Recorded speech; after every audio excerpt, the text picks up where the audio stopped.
سلامونه، نیکې هیلې، احترامات، ګلاليو محصلینو.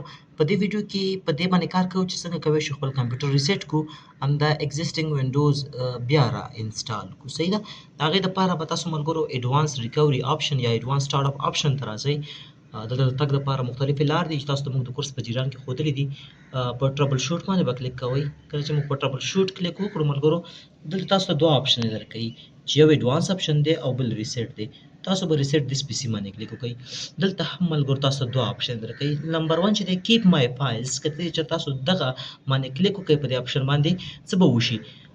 ستاسو شخصي فایلونه چې په سی ډرایو کې د ډیسکټاپ پر سر وي، ډاکومنټ کې وي یا بل فولډر کې وي، هغه له منځه نه ځي، مګر نور ټول سافټویرونه ان انسټالیږي.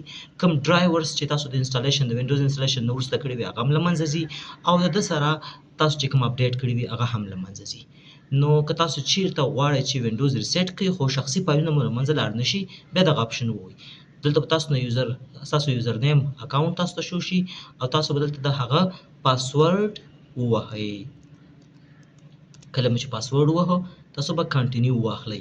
له کنټینیو وروسته تاسو ته وایي چې ګیټینګ تھینګس ریډي، لا تر اوسه ریسیټینګ نه دی سټارټ شوی. نو دغه آپشن هم ښه دی ملګرو.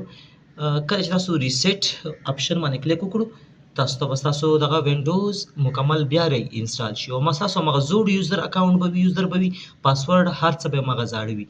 که زه کینسل باندې کلیک وکړم تر څو بیرته راشم او تاسو ته دغه بل آپشن هم وښیم. بل آپشن ملګرو دا دی چې هغه څه دی؟ ریموو ایوریثینګ. په دې سره ملګرو ستاسو هر څه له منځه ځي. ښه، دغه آپشن په هغه وخت کې ډېر ګټور دی چې تاسو کله غواړئ خپل کمپیوټر خرڅ کړئ او د ده په هارډ ډیسک په ټولو پارټیشنو کې چې څومره ډیټا ده هغه دې هم ورسره له منځه لاړ شي، فل فارمیټ ورکړئ چې بل څوک یې ریکور هم نه کړي. په دې کې هم دوه آپشن درکوي.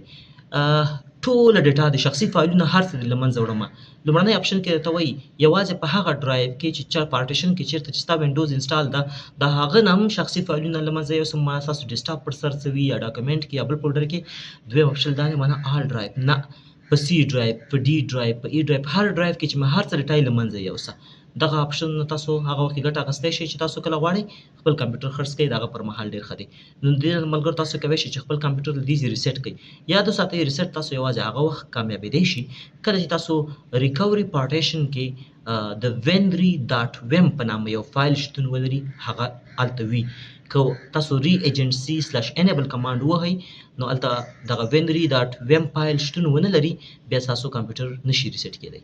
که چېرته دغه فایل شتون ونه لري څنګه به یې رامنځته کوو، راوړو به یې، هغه به انشاءالله راتلونکي ویډیوګانو کې ووایو. خو تاسو ته باید د ریکوري انوایرمنټ انیبل وي د ری ایجنسي سلاش انیبل کمانډ په واسطه.